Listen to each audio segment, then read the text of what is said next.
hanging out on Late Nights with Bridget Masinga tonight, and we have a very special guest. I remember first hearing your single Closer many years back when I just started on radio. R.I.P. DJ Monde. He was like, "You've got to hear this girl, Goapele." Wow. Now we fast forward 2016. How are you? I'm good. I'm good. Yeah, that was a while back, like maybe a decade and a half, huh? And yet it seems like it was just yesterday. Yeah. So incredible. So when you first embarked on the music industry, what kind of artist did you envision yourself to be, or did you even have a blueprint at that time? I didn't have a blueprint. I just always knew that I liked music, and I always loved the arts in general. And from when I was a teenager, I wanted to be a singer-songwriter. And I was like, I don't know what category this fits. I don't know how it's gonna work, but I just wanna do something that speaks to my heart, you know, and that is a true reflection of who I am, and I just hope that people feel it. Yeah. Now, speaking of who you are, and I was gonna ask you this a little bit later on, but you've segued into it so fabulously. Yeah. So when South Africans were first introduced to Goapele and your music, we first saw what we interpreted as indie, you know, like real chic, hipster type artists, very like whimsical. And then I was looking at your current images and I heard the song Hey Boy. Yeah. And I thought, wow, so very different to what I knew back then, to what you look and sound like now. Yeah, well, Hey Boy was on my Strong as Glass album, so that's 4.5 albums deep, you know? So I feel like as an artist have to keep trying some different things to fulfill myself musically, you know, and as a vocalist, I tried some new things on the last album. Hey Boy I did with Keith Harris, who was a old friend of mine that, you know, produced and was with the Black Eyed Peas and did stuff for Estelle, and we had just been kind of waiting to get in the studio together. And I met Snoop a little bit before I recorded the song, and we wanted to work on something, and I knew around that time he was kind of doing the you know, classic. He was singing a little bit and doing like some retro stuff, so I was like, I think this will be the right fit. And so even though it's a little different for me style-wise, it happened organically, and I'm just always looking for those collaborations that can happen organically and we can just have fun, you know? So we're hanging out on Late Nights with Bridget Masinga tonight with the multi-talented Goapele, songwriter, arranger, performer, artist, and I'm even seeing you in movies now. Yeah. I saw you and I thought, oh my goodness, she's branching into the acting world. Love it. Yeah, thank you. Thank you. And I actually just did a short independent film called Where is Beauty that speaks to just how social media affects our image on ourselves as women and how to navigate through that and find your place and, you know, getting into some different film stuff. So musically and as an artist, how would you describe yourself to your audiences? Gosh, I always wanted to avoid that question. I always wanted to be like a Sade where you could just say her name and, you know, she doesn't have to fit into any box. I feel like I'm soul, R&B, but I've been influenced by hip hop and reggae, and, you know, I grew up in California, Oakland and Berkeley, so I have a variety of influences, but we also listened to a lot of South African soul and jazz growing up. So, you know, I like a bass line from a reggae bass line, hip hop, drums, jazz just for alternative chords, and then I always feel like soul and R&B for the melody that you can feel. I think I've been just influenced by so many different kinds of music, and it kind of all comes out. That's why on every album I feel like it's kind of eclectic, you know, the song variety. You definitely do have a very eclectic and a very unique and distinctive sound. And I think, you know, you bring up Sade, and Rolling Stone magazine, did once refer to you as the love child of Sade and D'Angelo. And I think some of my favorite. I think musically you live in your own lane, and there will be that time where people like me wouldn't have to ask you, how would you describe yourself? It's very distinct what you do. Yeah, and I understand, you know, marketing is the way that you get people to know about your music. So I mean, there's definitely times where I have to, you know, a little bit fit in more, and I feel like certain of those songs just naturally fit in the R&B category more, or soul. But when I'm in the studio and writing, I can't even think about that. When it comes to making or hearing people make those comparisons to like a Sade and a D'Angelo, as an artist, and I think even as an individual, that can be like a double-edged sword kind of vibe, because in one moment it's a compliment to be likened to such legends, but at the other turn, it also creates a pressure. I think the pressure is natural. The pressure is there no matter what. You know, I could be compared to anyone and the pressure would be there because I somewhat just feel it on myself. I want to do the best that I can, and I do music because I love it, but I put it out into the world because I want other people to love it. You know, so, and then you can't really get too caught up in that when you're creating, or it's just too hard, you know. So I have to kind of push out the pressure all the time, and I even felt that in the beginning with Closer. I think that's partly what that was about, of I can feel myself going somewhere and I'm starting to live my dreams, but I'm not to the level that I want to be, and I'm not satisfied with where I am yet, but I'm thankful for where I'm going. And every level, every benchmark that I hit, I have that same feeling, because I'm like, now I'm here, now, but I want to be there, you know. And I think it's just a constant thing, but I more so, it's like I'm trying to live up to my own pressure than the outside. And oftentimes that can be even worse, because I think we are our own worst critics, to be very honest. We are hanging out on Late Nights with Bridget Masinga with the phenomenal songstress Goapele, and we're going to get into her growing up years, which I can't wait. I'm very intrigued to know a little bit more about that, because the name, and then she's born in the Bay Area, to biracial parents, or half and half. It's all very interesting. You were born in Oakland, and your dad is South African, and your mom is a New Yorker but of Israeli Jewish descent. German Jewish, so even more complicated history. Jeez. So how was your childhood in terms of just reconciling your heritage and growing up in the Bay? Well, I was born in Oakland, but then as a small child, I lived in Los Angeles, and my dad was living in exile at the time, and there was the, you know, big anti-apartheid movement going on, and there were a lot of other exiles basically coming in.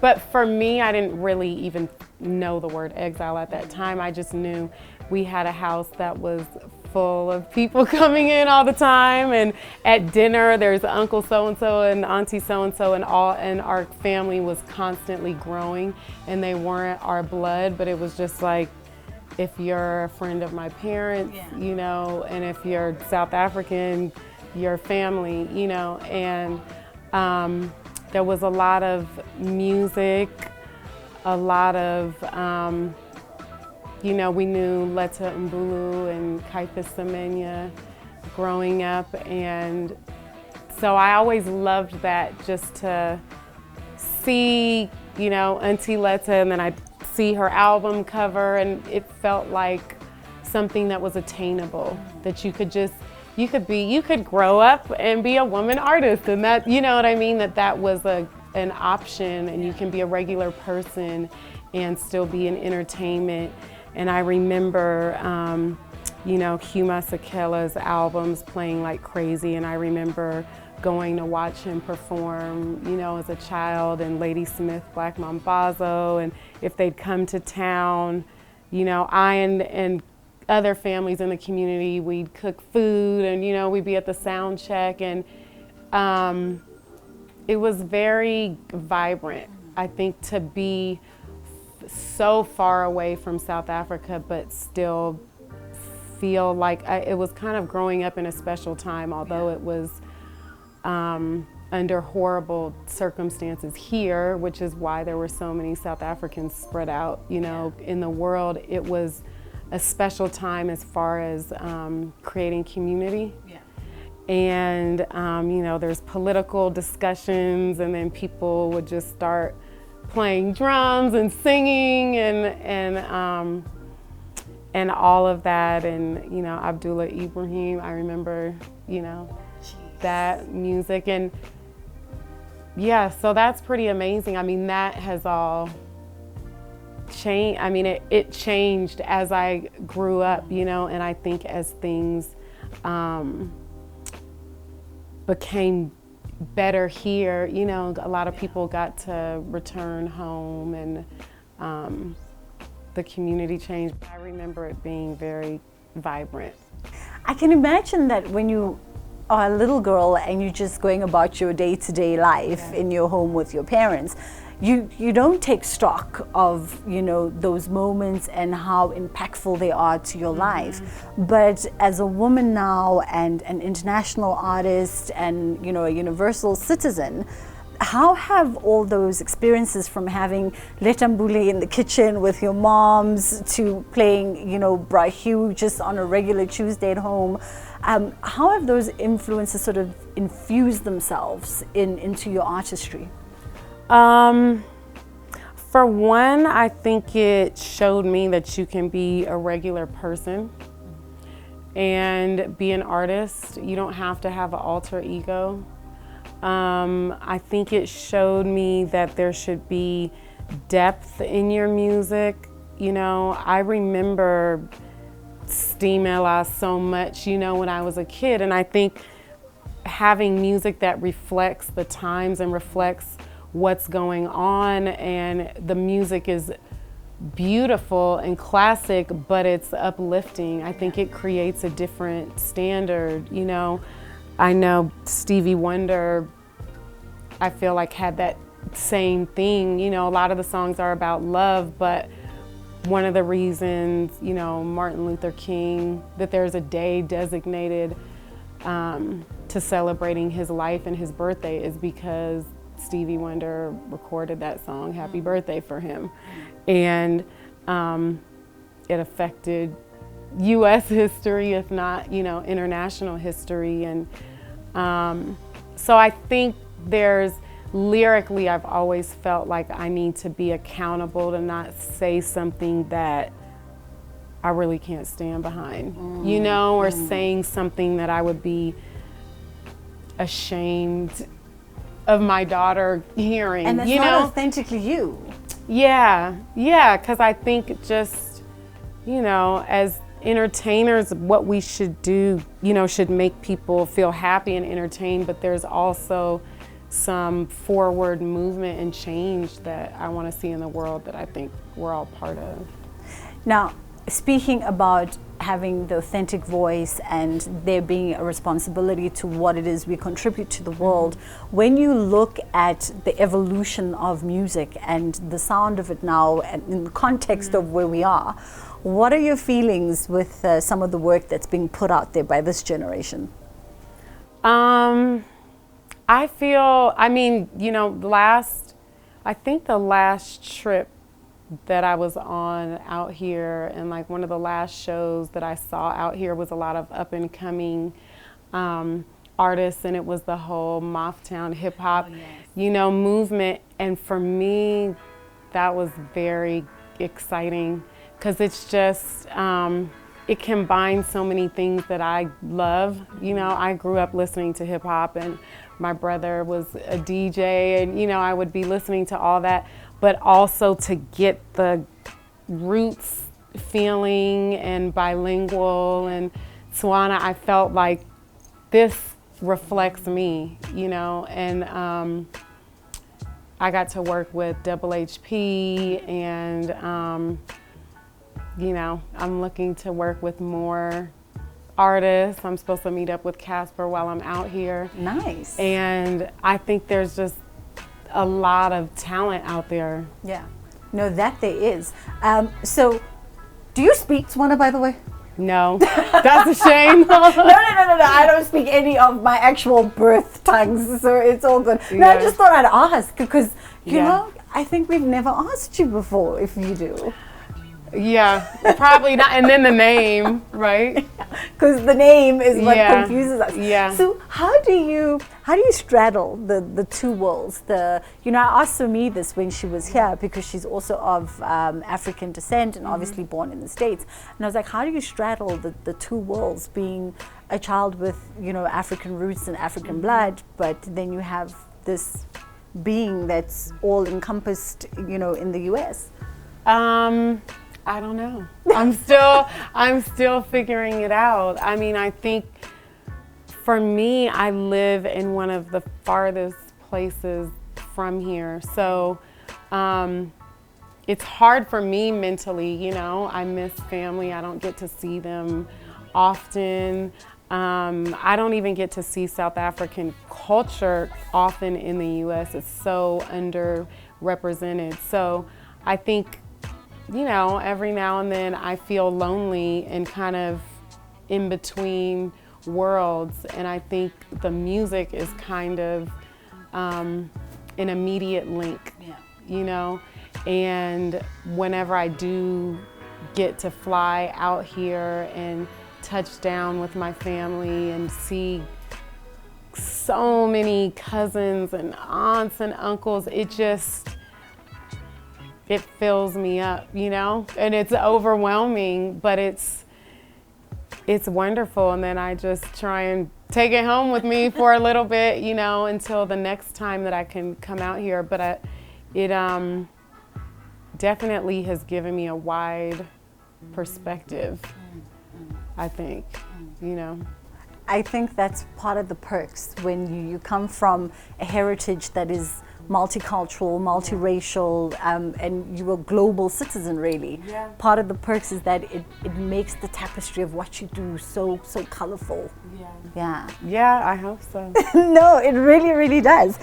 So before we let you go, Goapele, a lot of our Afropolitans are going to be going, okay, what is she doing in the country and what is she working on and where do we get our hands on it? So what is in the pipelines or what can you tell us about? Well, right now I'm finishing up an album and it's gonna come out in March. Oh. So I'm excited about that. And I mean, this trip was really sparked because I wanted to see my family. And so I was just like, I'm coming out here. And you know, it's kind of a perk to get to hook up with different artists and producers while I'm here.